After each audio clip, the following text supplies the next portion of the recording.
अभिनय से अलग मुकाम बनाने वाले अभिनेता उत्पल दत्त को भला कौन नहीं जानता। कॉमेडी किंग के नाम से मशहूर उत्पल दत्त जी का जन्म 29 मार्च 1929 को हुआ। विलेन हो या फिर कॉमेडी, हर रोल में उत्पल दत्त जी फिट बैठते थे। उत्पल साहब ने बॉलीवुड के अलावा बंगाली फिल्मों में भी कई आइकॉनिक किरदार निभाए। अमोल पालेकर के साथ उनकी फिल्म गोलमाल को आज भी याद किया जाता है। इस कॉमेडी फिल्म को दर्शकों का खूब प्यार मिला। यह फिल्म ऑल टाइम हिट मानी जाती है। इस बात से कम ही लोग वाकिफ हैं कि अमिताभ बच्चन की फिल्म 7 हिंदुस्तानी उत्पल कांत की पहली फिल्म थी। सर, मेरे पिताजी कहा करते थे कि कुर्ता तो शरीर के उपरार्ध की लज्जा निवारण के लिए होता है। भारतवर्ष में 30 करोड़ मर्द हैं, उनमें से जोड़ी तो अच्छी है। बोलिए क्या लेंगे, चाय कॉफी? नहीं कुछ नहीं, अभी भी मैंने चाय पी। आप जल्दी से अपनी स्कीम बताइए। आपके दर्जे के हिसाब से कीमत सोचना और आपका सम्मान करना है। हम सबका इसी तरह करते हैं, हमारा काम ही यही है। अच्छा, बंगाल में जन्मे उत्पल जी ने अपनी शुरुआती पढ़ाई शिलोंग से की। यहाँ से आगे की पढ़ाई के लिए उनके माता पिता ने उन्हें कोलकाता भेज दिया। कोलकाता के सेंट जेवियर कॉलेज में अंग्रेजी साहित्य की पढ़ाई करने के बाद वो बंगाली थिएटर से जुड़े। उन्होंने थिएटर में काफी वक्त तक काम किया। शेक्सपियर इंटरनेशनल थिएटर कंपनी के साथ भी उत्पल दत्त जी ने कई बार काम किया।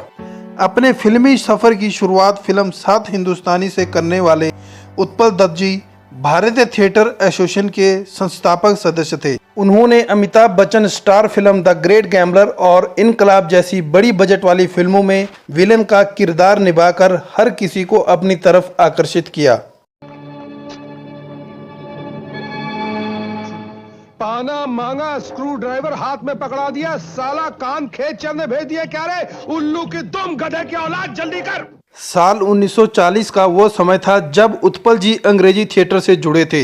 अगर उनकी फिल्मों की बात की जाए तो उनमें गोलमाल, नरम गरम, माइकल, मधुसूदन, गुड्डी, रंग बिरंगी और शौकीन जैसी कई फिल्में शामिल हैं। साल 1960 में उत्पल जी शादी के बंधन में बंधे। उन्होंने थिएटर और फिल्म अभिनेत्री शोभा सेन से शादी रचाई थी। उनके बेटे का नाम विष्णुप्रिया दत्त है। विष्णुप्रिया नई दिल्ली के जवाहरलाल नेहरू विश्वविद्यालय में कला और सौंदर्य शास्त्र के स्कूल और थिएटर प्रदर्शन अध्ययन के क्षेत्र में एक प्रोफेसर हैं। साल 1993 में उत्पल दत्त जी का निधन कोलकाता में दिल का दौरा पड़ने से हुआ था। मुझे तैरना नहीं आता, इसीलिए पानी में सफर करते हुए मुझे डर लगता है। और मैं एक बात बोलूं, मुझे उड़ना नहीं आता, इसलिए हवा में सफर करते हुए डर लगता। अभिनेता के अलावा उत्पल जी राजनीति में भी सक्रिय थे। इसकी झलक उनकी फिल्मों में भी दिखती थी। अपने दमदार अभिनय से उन्होंने हिंदी और बंगाली सिनेमा में अमिट छाप छोड़ी। कहा जाता है कि उनकी फिल्मों को देखकर दर्शक तो खुश होते थे, लेकिन सरकार नाराज हो जाती थी। बंगाली राजनीति पर लिखे उनके नाटकों ने कई बार विवादों को भी जन्म दिया।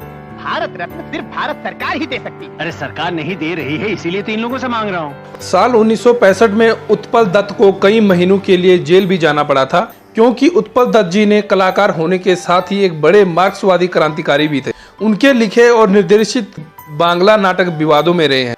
साल 1963 में 9 सैनिकों की बगावत की कहानी को दिखाने वाला उनका नाटक कलोल भी विवादों में रहा। इस नाटक के जरिए तब की मौजूदा सरकार पर निशाना साधा गया था। इसके बाद उत्पल दत्त जी को जेल जाना पड़ा था।